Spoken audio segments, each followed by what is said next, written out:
So we have four experts here to guide us through the drama of Brexit, to explain perhaps beyond the confusion, to look at what might happen, to explain the different scenarios. And I'm going to ask each of the contributors to speak for 5 minutes, and again to try to have time for questions and contributions from the audience. Let's start with the British politics aspects, and let me start with Tony Travers on that aspect. Can you help us to understand, very briefly, 5 minutes each of you, Tony, can you help us understand what's been going on in terms of British politics and how those developments might limit the Brexit deal? What kind of Brexit deal are we looking at in terms of British politics at the moment? 5 minutes, okay, right. Well, I mean, there is, of course, a deal. We're all aware of this. The complexities of what's happened since June 2016 have allowed Theresa May, negotiating on behalf of the UK government, the EU 27, to negotiate a deal they signed off based on what in the UK was seen as the Chequers proposals.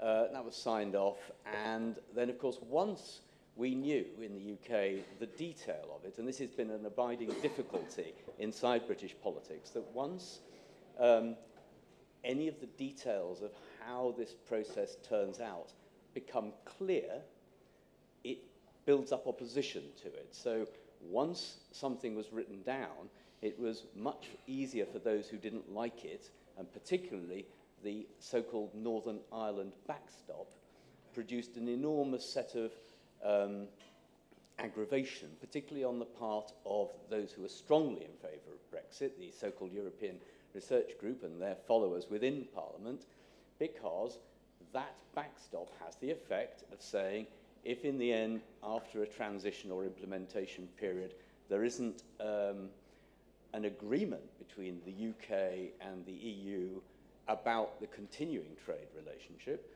at that point, then there would be an arrangement to allow the Northern Ireland border to continue to function through this so-called backstop, either keeping Northern Ireland broadly within the ambit of the EU or the whole of the UK within the ambit. And that you either have, otherwise there's a border between Ireland and Northern Ireland, complicated historical reasons, and Good Friday Agreement and so on, or down the North Sea, complicated. Theresa May's government depends on 10 Democratic Unionist MPs who are profoundly against any sense that Great Britain and Northern Ireland are kept separate. So that, in a sense, is where it all begins. Thereafter, as you will have watched, I'm sure, British Parliament, for all its faults, is very good, makes good television, particularly when you get to the votes. There are then a whole range of parliamentary procedural issues about how different subsets within Parliament, which includes the ERG as a subset of the Conservative Party, but we must remember the Labour Party has its own subset, particularly of members of Parliament who come from parts of the country that voted strongly to leave and feel massively mandated to get the UK out of the EU on the 29th of March, which, by the way, 4 weeks today, for the Welsh of you in the audience, it's St David's Day, exactly 4 weeks from today, this process will finally, at least temporarily, we think, have to be sorted out. So there's been a series of votes. Theresa May's deal was voted down by 230 votes in the first so-called meaningful vote in January. That left us with no further fall, but then it was agreed in a classic British parliamentary way to go away and find alternative arrangements. Alternative arrangements, a nice sort of idea that somehow Mrs May and her ministers can go back to Brussels, negotiate with the earlier mentioned Mr Barnier, and come up with some way of time limiting the Northern Ireland backstop, or in other ways constraining it so that the passionate pro-Brexit MPs can, in the end, find a way of voting for it. Well, you know, read the press this afternoon. It still signals are very different coming out of Brussels and London, as they have been for quite a lot of the time. So this means that her deal will come back to Parliament. In fact, it's been back and then postponed more than once recently. And what we're now facing is a further deadline on the 12th of March. when her deal with some sort of codicil, so the deal won't be reopened, but there will be some, it is hoped, certainly her government hopes, there will be some sort of legally binding further agreement that says, creates enough of a way of saying the Northern Ireland backstop will somehow be temporary, or there'll be a way of getting out of it, or the UK can unilaterally leave it, that will keep enough of the pro-Brexit MPs happy for them to vote for her deal. If that doesn't happen and her deal is voted down again, Theresa May has said this very week that she would then allow another vote on whether or not no deal should be ruled out. And if that is then voted down, so two things are voted down, then there'll be the possibility of voting on whether Article 50 should be extended. Now, those of you in the audience who keep an eye on this will know that that's not something the UK can do unilaterally. That requires the EU to allow that to happen. The question, would that be known at the point that that vote occurred? So that's sort of where it's got to. To add complexity to all of this, the Labour Party has sort of crystallised an amendment it would like to put down in advance of Mrs May's meaningful vote, which, insofar as I can understand it, would mean that the Labour Party would say that if, they put down an amendment saying if there was to be, the public was to be offered another vote on Theresa May's deal, question more than that, then Labour would, if that went through, abstain on her deal, allowing it to go through subject to another vote. So that's also there. But of course, as I said a moment ago, the question of what exactly happens depends in part on procedures in the House of Commons, and they are in the hands of the Speaker of the House of Commons, who many of you will have seen, takes a particularly robust view of chairing the House of Commons, and he has, in many ways, authority to decide what amendments are put down and in what order. So, if we stand back from all of this, this is having a profound effect, obviously, not only on Britain's relationship with Europe in the short and long term, but in the medium term, it could potentially reshape, in some way, British politics. I won't go into that now, could do later. Thank you very much. Thank you, Tony. Iain, on the economic dimension, are we any clearer about the economic risks that the UK faces in terms of Brexit? What have we learned in recent times? Well, we know plenty about the risks, but it's important to make a statement of the obvious at the outset, which is that Brexit has not yet happened. And many of the things that have been talked about have been predicated on Brexit already having occurred. So let's just trace what's happened since the referendum. The first is that those who said the economy would collapse overnight if there were a vote to leave the European Union have been proved to be wrong. The first 6 months, the UK economy outpaced that of the G20. In 2017, the UK economy gradually faltered. And if you look at the most recent statistics, the UK economy is more or less in the middle of the larger EU economies, around 1.5% growth. Bear in mind what I started with. Brexit has not yet happened. Now, that's the growth trajectory. Then you have the labour market. The labour market in Britain is surprisingly resilient. We still have an all-time record level of employment. That has been partly because there's been stagnation in real wage growth since the financial crisis years, and productivity has stagnated as well. British productivity today is barely any higher than it was 10 years ago. So when you have a dynamic labour force, you would expect productivity, wages, and employment to go together. Only one of the three has actually happened. But then I think you have to relate this to longer-term impacts on the British economy. And this is where the uncertainty caused by Brexit comes in. Longer term, I'm going to identify 3 or 4 major problems of the British economy. One I've already mentioned is the low productivity growth. A second is we have a very poor record of investment. The share of investment in the economy has been barely above that of some of the countries in southern Europe which have had the least productive investment. And here I'm referring to Greece and to Cyprus. Cyprus has recovered very, very sharply. Greece is still in progress, shall we say. Second, British infrastructure. As any of you know who tries to go through Heathrow or leave Gatwick or take a train north from London, you will know British infrastructure is creaking. There's a lack of public investment has gone over many years. And then you have skills which have been deficient. Partly the skills has been answered by importing labour. And this has created a disincentive to British employers, some allege, to invest in skills. This too causes longer-term difficulties. Now, all of this is going to interact with the Brexit effects, particularly through the channel of foreign direct investment. So far, major direct investors have not withdrawn from the British economy, but there are signs of this happening. Japanese car companies have said we're not going to invest in the next British factory, not because of Brexit, but because of trends in the car market or because the EU-Japan trade area has been put together. However, there is behind this just a hint that Brexit is an explanation. You see a drip effect of jobs, particularly in financial services, leaving the UK to go to Ireland, to go to Amsterdam, to go to Paris, and more often to go to Frankfurt.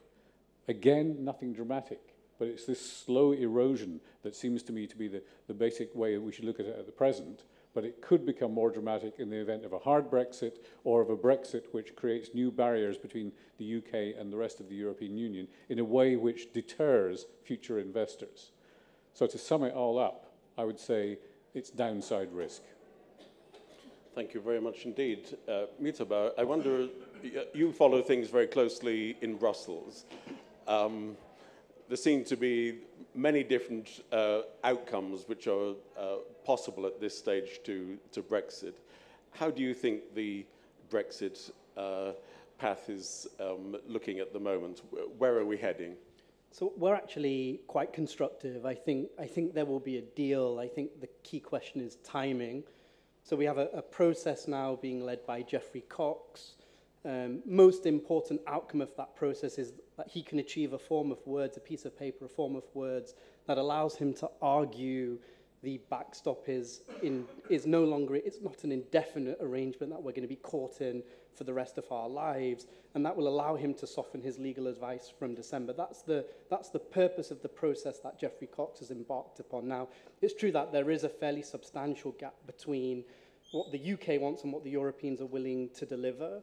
There's no longer a discussion in Brussels about time limits. There's no longer a discussion in Brussels about alternative arrangements. That's been kicked to the future relationship. So the discussion now is very much focused on exit mechanisms. Now, we want a unilateral exit mechanism. Europe won't deliver that. So there is a substantive gap. But regardless, I think Cox will soften his advice. I find it inconceivable, actually, that he's going to return at the back end of this process and not do that, because doing so would be to admit that his own renegotiation has been a failure. He's very close to Theresa May, absolutely central to the number 10 operation. So I think he is going to soften. I think that will happen. The more interesting question is, when he does that, is it credible? And does it help Theresa May build her majority? They're the two more interesting analytical questions, I think, as opposed to whether he will indeed soften his advice. As I say, I think he will do that. So will it enable her to build a majority? We think it will. And there's really four or five reasons for that. The first is, at the leadership level of the ERG, we're beginning to see a softening, and I think that's very important. Jacob Rees-Mogg in particular is sounding much more emollient, and I think that's partly because he is concerned about this reputation of being a wrecker. He tried to engineer this vote of confidence in Theresa May December. He failed. Subsequently, there was a vote, but I think that did his own reputation a tremendous amount of damage. So there are some signs that he is softening. I think more broadly within the ERG, they've received legal advice that argues a codicil, which is this piece of paper Geoffrey Cox is trying to achieve in Brussels, will have equivalent legal weight to the withdrawal agreement. Now, that's important because I think that will mobilize many moderate Eurosceptics into the government camp. There's, of course, a trade-off if that document is legally binding in terms of substance. It can't do anything that cuts across the withdrawal agreement. So there is a trade-off between the legally binding nature of that piece of paper and what it can say substantively. But nonetheless, if he can argue that that is legally binding, that codicil, I think you will begin to see more of the ERG move to the government side. I think the third factor I'd point to, and it's been discussed, is Labour. I mean, the note that the official position now of a confirmatory referendum, I think, frankly, scares the hell out of many moderate Eurosceptics because it gives credence to the thesis that an extension will result in a referendum that will mean no Brexit. So I think that will mobilize many into the government camp. And then the fourth factor I'd point to is the DUP. So it's interesting, DUP is aligned with the ERG in that they want to deliver Brexit. We mustn't forget that. The DUP want to deliver Brexit. They just want a different version. They want high alignment with the single market customs union, so there's no internal borders in the UK. So they want to deliver Brexit, just a softer version. And I think if that they're looking, I think, for a ladder to climb down, Geoffrey Cox may provide that with his legal advice. And I think that in turn would then mobilize many moderate Eurosceptics. They're the main reasons I think a deal will come together. Of course, there are many mixed signals. You know, the ERG is not a homogenous bloc, so the Steve Bakers, the Mark Francois, the deputy leadership, I think they are going to vote against whatever Theresa May brings back, frankly. They want no deal, and I think that will remain their consistent position. There's also many in the ERG who believe Cox is judge, juror, and grading his own homework. So there is a risk that when he does bring back this legal advice, they will argue it's not credible, and in turn, won't in turn be willing to support getting a deal over the line. So there is a question. This is a close call. I'll finish by arguing timing, which I think is a critical variable to whether or not we do get an agreement. There's a very small chance Theresa May will bring a meaningful vote to Parliament next Wednesday. It's not the base case by any stretch of the imagination, but it's possible. The reason Number 10 will want to do that is I think there is a belief doing so will allow her to get all of the implementing legislation through Parliament without the need for an extension. Of course, that's a function of the discussion in Brussels. I don't think that's where we're heading, but there's a small chance you could get that. If not, then I think there'll be a meaningful vote on the 12th, has been discussed. I think it's unlikely that will pass because she can't frame that as my deal or no deal because there is the possibility of an extension. So then I think we move to June, and in June, it will be a broadly tweaked Theresa May deal that I think she will, with the help of the ERG and a few Labour rebels, get over the line. Thank you very much. That's very helpful. Loukas, I wonder, looking from the point of view of the wider European Union, obviously we're in a very intense period of negotiations where there's much confusion, etc. But in the medium to long term, from the perspective of the European Union, do you think Brexit matters that much now? Let me start by saying that the two countries I know best, or I think I know best, namely Greece and the UK, are precisely the two countries that have had the most troubled relationship with the European Union. One has apparently decided to ask for divorce, the other reached the edge of the precipice, and luckily for us Greeks, we decided otherwise. Now, what is remarkable, if we look back at what happened in the last 2 years, is that unlike the expectations, let's say, of President Trump and his advisors, who apparently, when he came to power, he was phoning Brussels asking who's next. Brexit has acted as one of the most powerful unifying factors for the EU 27. And this has been very important. The unity of 27 has been preserved until now, and I think is likely to last. And this leads me to another point, which I find really amazing. And this is the majority or a large part of the British political class has apparently got it completely wrong. It got completely wrong the intentions of its European partners, and it also totally misjudged the balance of power between EU 27 and the UK in a bilateral negotiation. And what I find remarkable is for two reasons. One is that this is a mistake that British political class is making time and again. It has made it in the past, and it's repeating the same mistake again. And this is happening in the country that has the most sophisticated diplomatic service in the EU of 27. So it's a contradiction that the country gets it wrong, it doesn't understand what is going on in the rest of the EU, and yet it has the most sophisticated diplomats. So there's something fundamentally wrong, I think, with a large part of the British political class, which probably has not yet reconciled itself with the end of the empire and fails to understand what goes on in the rest of Europe. Apologize for being very undiplomatic about my second country, because I've spent many years in the UK. Now, what's likely to happen? I believe that Brexit is important. It's a loss for the EU. It has important consequences, especially on the broader political and security sphere. I think it is in the interest of the EU to offer Britain a helping hand and try to look for a relationship that will be based on a strategic partnership between the two sides. But of course, assuming that the British side decides what it actually wants. Because so far, it's not clear that the British side actually has a realistic view of what it can actually get. So until that happens, Brussels cannot really deliver. And if I may add to the paradoxes, the most difficult problem with Brexit is how to agree on the backstop, okay? The relationship between the Republic of Ireland and Northern Ireland being part of the UK. Well, it is an extraordinary revenge of history that the former colony is now imposing the most difficult term on the former empire. And this is really extraordinary. I'll stop. Many thanks.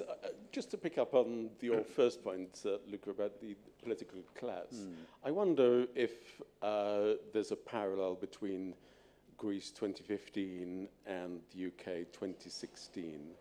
In 2015, when Varoufakis went to Brussels and had his idiosyncratic negotiating style, I don't think so many of us said that the entire Greek political class had it wrong. It seemed to be who we were putting up in Brussels that was the problem. And perhaps you could say the same in the UK? Tony, can I bring you in on that? Well, is the problem... We're allowed to have mild and friendly disagreements, I think, between panellists. My view, I don't think that the... I mean, you can easily argue that it was a heroic, visible from some years into the future, mistake to hold a referendum, particularly without any plan, you know, afterwards. But actually, I think the British political class do know, actually, all too well what they're up to, and many of them are stuck, particularly the civil service and many ministers, negotiating something which they profoundly believe is wrong for the country, but they're trapped by the sense that if they don't deliver on it, then something worse might happen. So what else might be released by way of political forces if the 52% of people who voted for Brexit didn't get the thing they voted for? And I think many British politicians believe, and not only strongly pro-Brexit ones, that that would kindle up, and I think the second referendum campaign slogan is already determined, which is it tell them again? Yes. So that sense that, okay, they didn't get the British political establishment, like the US political establishment, didn't understand the depth of the feeling, so let's tell them again. And I wouldn't bet on a second referendum not leading to, 55-45, leave, remain. Could go the other way, but either way around, another referendum would kindle many of those demons, back to hell. And I think most members of Parliament in Britain don't want a second referendum, not because they want to leave the EU, because they are fearful how it will lead to an effect on public opinion. Okay, thanks. I wonder, you gave us a very eloquent account of how Theresa May's deal may be adapted, and Geoffrey Cox could come back and perhaps persuade Brexiteers to support it. But picking up Lucas's point about whether these things are realistic, if Theresa May's deal, amended or whatever, fails in Parliament, is there another deal that the UK could support which is feasible in Brussels, do you think? So I'll answer the question from the perspective of Whitehall, and then I'll talk about the politics in Westminster. So from Whitehall's perspective, this is not complicated. The UK government has made a decision that it is not going to allow the UK to be divided, that there can be no internal borders between Great Britain and Northern Ireland. So if Northern Ireland is going to align to the EU, which it will, because there can be no border on the island of Ireland, it follows that Great Britain, England, Scotland and Wales will have to align to the EU. I mean, that is the inexorable logic of, consequence rather, of the government's logic. And I think it would be imperative on any incoming government to maintain the consistent position with the position that has been articulated by Theresa May. So this is a customs union. The more interesting question for Whitehall is whether you do it in a treaty or you do it outside a treaty. And I think there is a sense that voluntary alignment is just not recognised by the EU. So it's better to do it in a treaty as a customs union, but the politics, of course, in Westminster will not allow for that. So that's where I think Whitehall is. And if you talk to anybody in the Treasury, the Foreign Office, the Cabinet Office, number 10, the interesting work in Whitehall is actually taking place on deeper, more substantive relationships between the UK and the EU, and all kinds of interesting discussions are taking place. But the politics are not there because of the implications of what a customs union would mean. Now, in terms of where the politics are, I think, I think if Theresa May's deal does not get through on the 12th, and we move to a mini extension, and then there's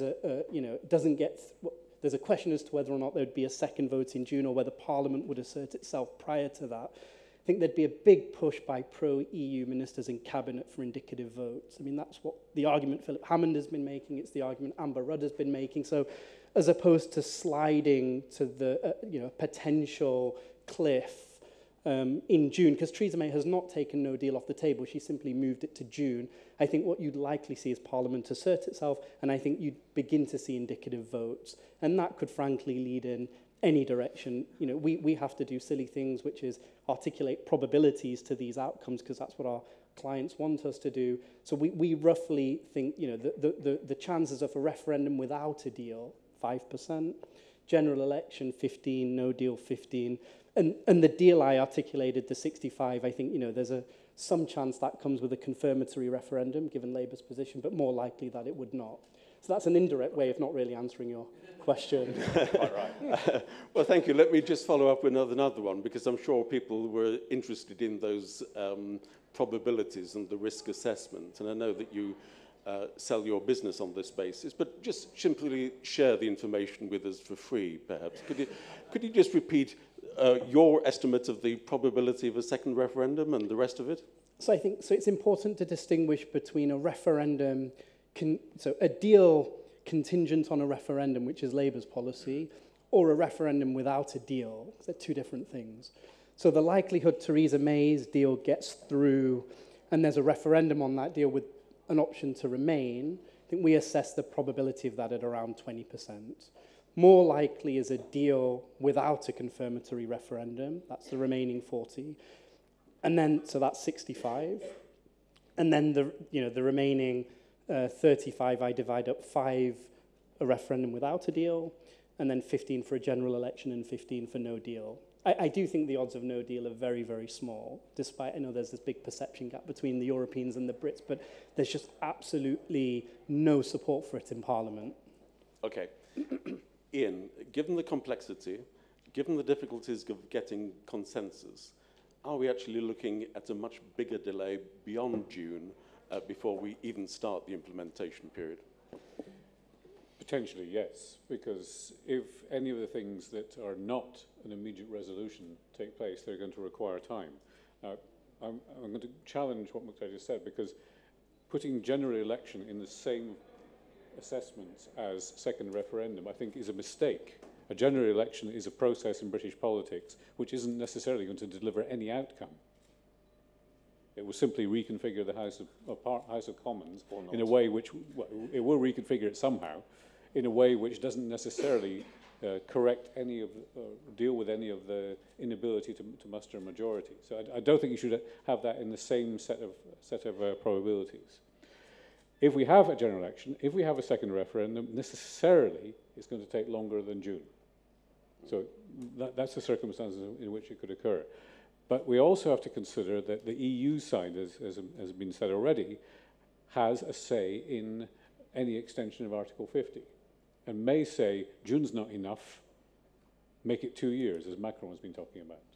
Then you can have a proper reflection, not just on what you want from the withdrawal deal, but go much deeper into the future relationship, and we'll avoid starting, let's say, on the 1st of April, April Fool's Day this year, having the discussion on the next stage of this without really knowing where it's going.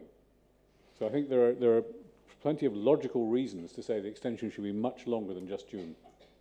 Loukas, do you think the EU27 are prepared to be patient? Or how patient are they going to be?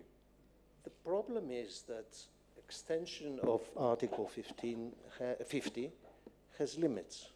And this is because if you extend it much beyond May 26th, the legal service of the European Commission is telling the President that the British have to participate in the European Parliament elections.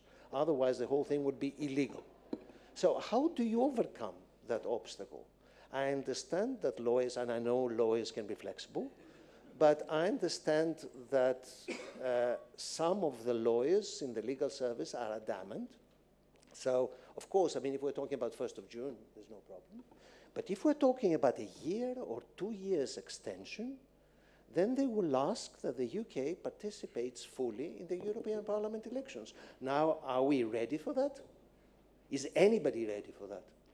So I think irrespective of what the will of the 27 is, and perhaps extension would be a desirable thing, I'm not sure that legally this is a feasible alternative.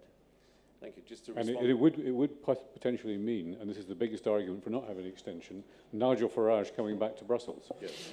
I mean, it's worth adding, because we don't even now have fixed-term parliaments and fixed-term, certainly for parliament elections, it is possible, certainly in Britain, to run an election in 3 or 4 weeks flat. I mean, and the system's ready to run elections wherever necessary, just ready to go. So it could be done. All the other consequences, of course, are undiscussed. Okay. I want to come to the audience in a moment, but Mujtaba, you wanted to add? Yeah, just very quickly, I think it's important. So, Luke, respectfully, I disagree with your point on the EP. I think the only thing that matters from the Parliament's perspective is whether the UK will be a member state on the 2nd of July when the new plenary convenes, because if that's the case, they have to allocate 73 seats for UK MEPs. Now, it's inconceivable that the UK will participate in the European elections, so those 73 seats will be empty. There will be a challenge at the ECJ. There will be a remedy by the ECJ, because the UK will not be consistent with its treaty obligations, but that's the only constraint from the EP's perspective. It's not whether we participate or not, it's whether on the 2nd of July we're still a member state, because that determines the seat allocation. If there's a second extension, I think the emerging consensus in Brussels and elsewhere is that the UK will then have to hold elections as soon as possible to fill those 73 seats. But this is not contradicting what I said. It's just the timing, I think. Okay, well, many thanks. The purpose here is to try to explore what might happen and assess probabilities and clarify issues. So now let me open it up to you in the audience. There are a number of people wanting to ask questions. Can I just, no? Okay. Can we take, first of all, Yorgos Papakonstantinou here, please? Thanks. We discussed about... Yep. Go ahead. Yes, yeah. We discussed a lot what the UK wants or doesn't seem to know what it wants. Can we look a little bit on the other side? What does the EU want? And do we have an understanding whether the EU wants to navigate fatigue aside, because everyone understands fatigue, but do we have a sense of whether it wants to navigate a specific result? And if you could also, what should the UK want? Okay, thank you. Richard Clubb, here. Just like to ask a question. In the last election campaign... You're speaking to the microphone. In the last election campaign, Theresa May was asked about funding for various worthy objectives and declared there was no magic money tree. But when she lost, but didn't lose the election, when the election backfired, she was forced to pay £1 billion to the Democratic Unionists, so she found that money hanging on the magic money tree. And also, more recently, she's offering substantial payments to constituencies with a strong lever to try and win over the predominantly Labour politicians representing these constituencies. Now, just before coming here, I heard Michael Heseltine, a Tory elder statesman, he nearly became leader of the Conservative Party, and he referred to these payments to the DUP and to Labour voting Brexit constituencies as bribes. And I'm inclined to go along with that. They do seem to, this seems to be pork barrel politics to the nth degree, to hand out money, taxpayers' money, to win over votes. And I wonder what the panel thinks of this situation. Okay, many thanks. Can we take the gentleman here at the front, please?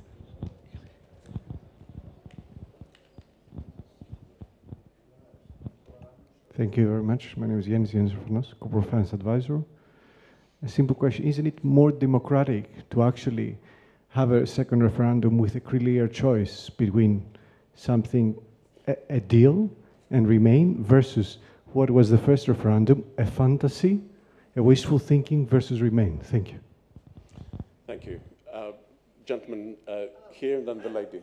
I'm coming, there's lots of hands up, I'm coming back. Peter Spiegel with the Financial Times. A question directed at Tony Travers, if I could. You mentioned in your opening remarks about the possible reordering of the British political system and the parties. I wonder if you could just address Northern Ireland more specifically.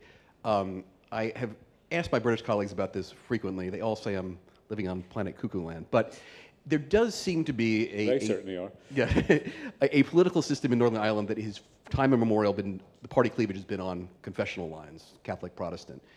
I have to imagine there are Protestant businessmen in Northern Ireland who are thinking now, gosh, my business is now related to the Republic, and suddenly there may be a hard border there. Maybe I rethink my confessional lines, and that Irish unification may be a better outcome for me than my traditional unionist views.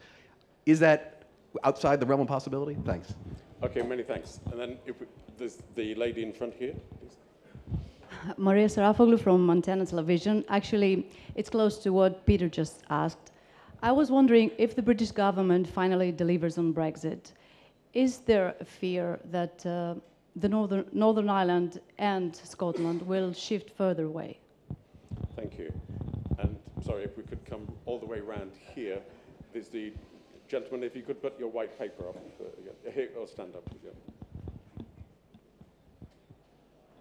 John Roberts at Anti-Council. Following up on previous questions, demographic changes show that in Northern Ireland, you now have every level of education and below down to babies, majority Catholic population. You also have a situation in which, by and large, Protestant graduates stay in the UK, Catholic graduates who go to the UK go back to Northern Ireland. Question, does that mean that we are likely to see a united Ireland at some point? Secondly, is there any prospect that the result of Brexit will mean that Scotland will this time have another vote and would choose to leave the United Kingdom? Okay, thanks. And if you could pass it forward. I'm sorry, I've misunderstood. Any more questions? Yes, the chap with the paper up. Hi, my name is Jacob Peskoff from CYA DeChemis. So we can see that the numbers of people who support all these options, hard Brexit, with deal, no Brexit, second referendum, backstop, no backstop, are changing by the day, both in the public and also especially with MPs redoing their stances every three hours. So how do we know that whatever they vote on in 2 weeks is going to be the same that they feel in a month, is going to be the same on Brexit Day, in June, in the future? Good question. Okay. Can I invite the panelists to respond to any particular question they wish? Please don't answer all of the questions because we're tight for time. Tony, do you want to start? Okay, second referendum, wouldn't it be more I'll do the political ones.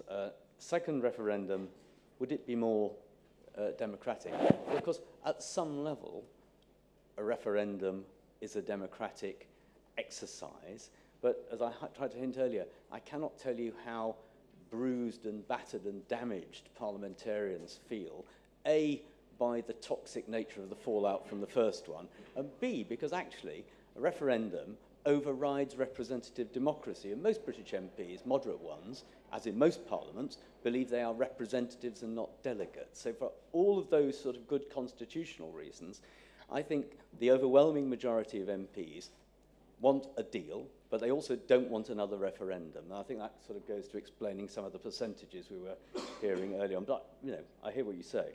Moving on to the Ireland issue.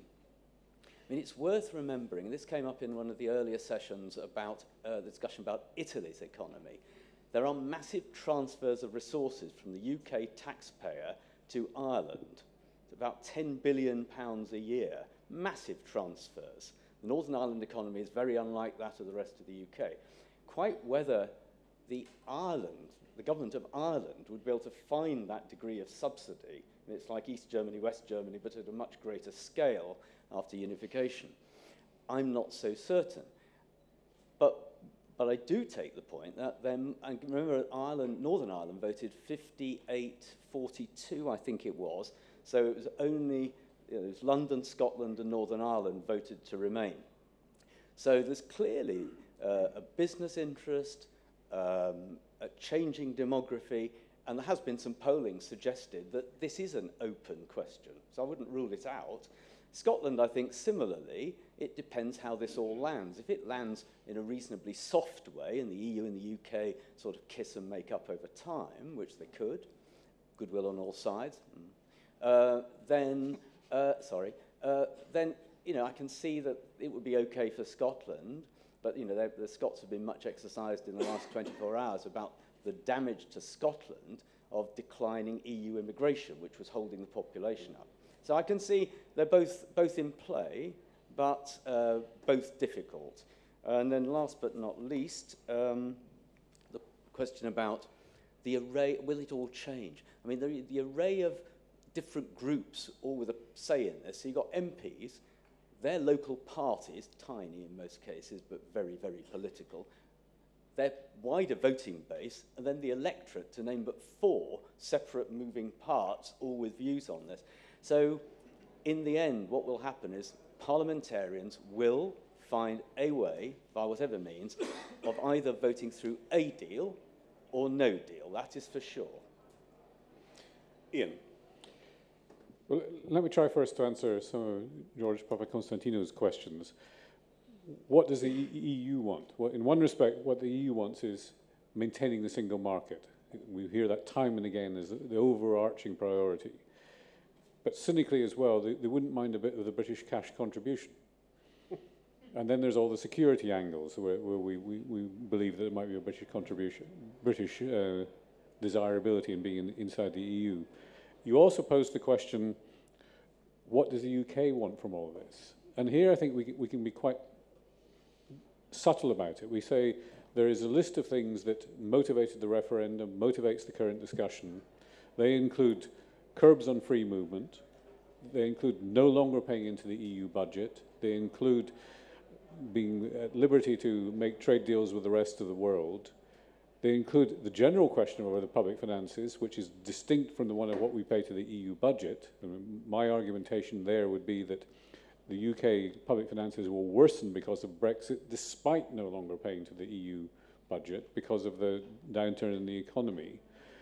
It would also include things like, can we have independence on fisheries and agriculture? Now, if you look at the different models available, hard Brexit delivers several of those. Economic prosperity is best achieved by staying inside the EU completely. And then you go through the list of others. Which model? Hard Brexit, the Norway model, Theresa May's deal delivers each of these. You find it's a very mixed picture. So it's not as easy as saying there is a single set of things that will motivate one outcome or the other. And very briefly on Ireland, if you allow me, Tony partly answered it, but if these forces that we're talking about, and it also relates to the question over there, were to lead to Ireland for some reason becoming a viable prospect for the citizens of Northern Ireland, the unification, the border poll and so on, you have to think back to why we have Northern Ireland in the first place. which is what happened in 1922. And that is that the Protestant minority said, we do not want to be part of a Catholic Ireland. That phenomenon will not go away because a border poll in Northern Ireland votes in favour of joining Ireland. The Protestant minority will still be there. They'll still be as adamant as in the past. And in my best Northern Irish accent, no surrender. Charming. Mujtaba. Mujtaba, would you like to respond? So I'll take two questions. The question on concern about Scotland, I think that is a real concern for the government, and that's part of the reason why. Remember, the EU's initial solution to the problem of the Irish border was a Northern Ireland-specific solution to keep Northern Ireland in the customs union and the single market. And of course, if that were the solution, the Scots would ask for a similar deal. Scotland would, of course, benefit from single market membership if you think about financial services, agriculture, fisheries. And that's part of the reason I think the government was so focused on a UK-wide solution that doesn't allow a precedent to be set where Northern Ireland gains all of the benefits of EU, de facto EU membership, because there are other parts of the UK that would ask for the same thing, not least London. I mean, even the mayor of London said, you know, if you think about financial services, wouldn't London benefit from being to having continued access to the single market? So I think that is a concern that drove the government's push for a UK-wide solution to the problem of the Irish backstop. To the question on what does Europe want, I'll take a more narrow view on the negotiations today. I do think they want a deal, and I think they want an orderly deal. And I think, you know, there's a lot of selfish reasons for that. Selmayr, for example, very involved in the negotiations at the moment, and you know, that concerns a lot of people on the UK side, but I think he wants to protect Juncker's legacy, and an orderly withdrawal would enable that. It would also help his career, because it would help Barnier, and that would also allow him to position himself in the new commission. I mean, these are extraneous factors, but I think they are, you know, they're important incentives for the main protagonists of this negotiation, and I think that they're relevant. More broadly for Europe, you know, for Germany and for France, I think, you know, they want to focus on their own future. You know, so the new leadership of the EU, fixing the euro area, things around industrial policy that are emerging as priorities in Paris and in Berlin. And I think their ability to move on with those challenges also means not having to deal with this backward-looking issue that has become something of an annoyance. Now, the way that filters both in Paris and Berlin is somewhat different, and it's interesting. In Germany, I think they do think longer term about the strategic relationship with the UK, and on balance, I think that has led to Berlin being on the side of a more civilized, orderly process, and at the margin trying to be helpful to the UK. I think the French are much more short-term, and they see tactical benefits, certainly in the run-up to the European election, of being very tough. You know, if there's no deal, that's an economic shock, certainly for the UK. Of course, Europe would be affected, the UK would be affected more. Macron could make the argument, you know, this is what happens if you leave Europe. You know, that's helpful, I think, ultimately to him.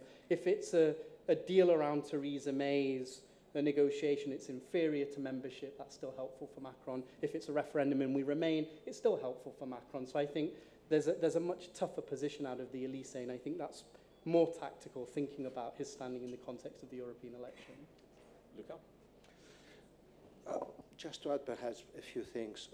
It's clear, I think, in Brussels and everywhere else in the EU that British participation in the single market is not on after Brexit, because participation in the single market would mean free movement of labour, and that's the main reason that the UK left.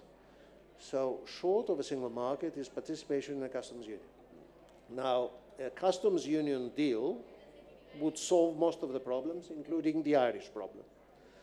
But it is understood that it is not easy to get a majority in the House of Commons for that, because a customs union deal may lead to the breakup of the Conservative Party.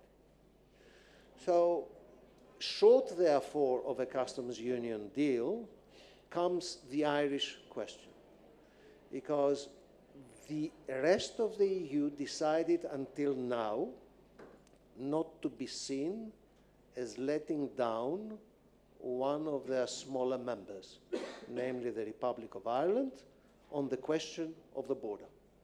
So the EU27 has stuck with the Irish demand that there is no border, hence the emphasis on the backstop. But of course, we all know, and the Irish know better than anybody else, that if Brexit happens without a deal, it's going to be much worse, especially for the Irish. So there is, I believe, an element of a chicken game in the thing. And so who backs, who gives in first? There is an element of that, clearly. The Irish understand that, Brussels understands that, but I think Brussels will try as much as possible not to be seen as letting the Irish down. Thank you. I think we might have time for one last question if there's a quick question in the audience. Sorry, right at the very back. I'm not sure, our colleague with the microphone? Our colleague with the microphone left. Okay. Can you simply shout it to me? Right. Okay, but the question. No, a question, please. The question is one question. Well, I'll shorten it then. Is the deal that Theresa May managed to get the most generous one that she is ever likely to get from EU27? And I'm interested in some of the things that have been said here, and that maybe, just maybe, some of the hesitation on the part of the ERG and its leadership may be beginning to be influenced by business. Okay, thanks. We've understood the question. We're tight of time. Mujtaba, answer his question, please. Yes. I mean, the UK, you know, again, Europe's solution to the Irish border was a Northern Irish specific solution. They argued for a very long time it couldn't be UK-wide. If it was going to be UK-wide, it was a future relationship discussion. That would have to happen when the UK is a third country under a different legal basis. They changed their mind on that. That was a massive concession. They also agreed to stick it in the withdrawal agreement, massive concession. I mean, frankly, everybody thinks Ollie Robbins has negotiated an outstanding deal, which he did. Just the politics in Westminster are so toxic, they don't recognise that. So you've got a big decoupling of the politics and the policy outcomes, which is unfortunate, but that's the truth. Okay. Thank you. I'm told we can take another question, if there is one in the... Is that a hand? No. Any other questions? Wonderful. We've explained everything so much you can't possibly have another question in your mind. But do not leave this auditorium. Our next session continues with Brexit. Yanis Palaiologos from Cathy Merini will talk to Kate Smith, the British ambassador. Thank you very much indeed to our panel.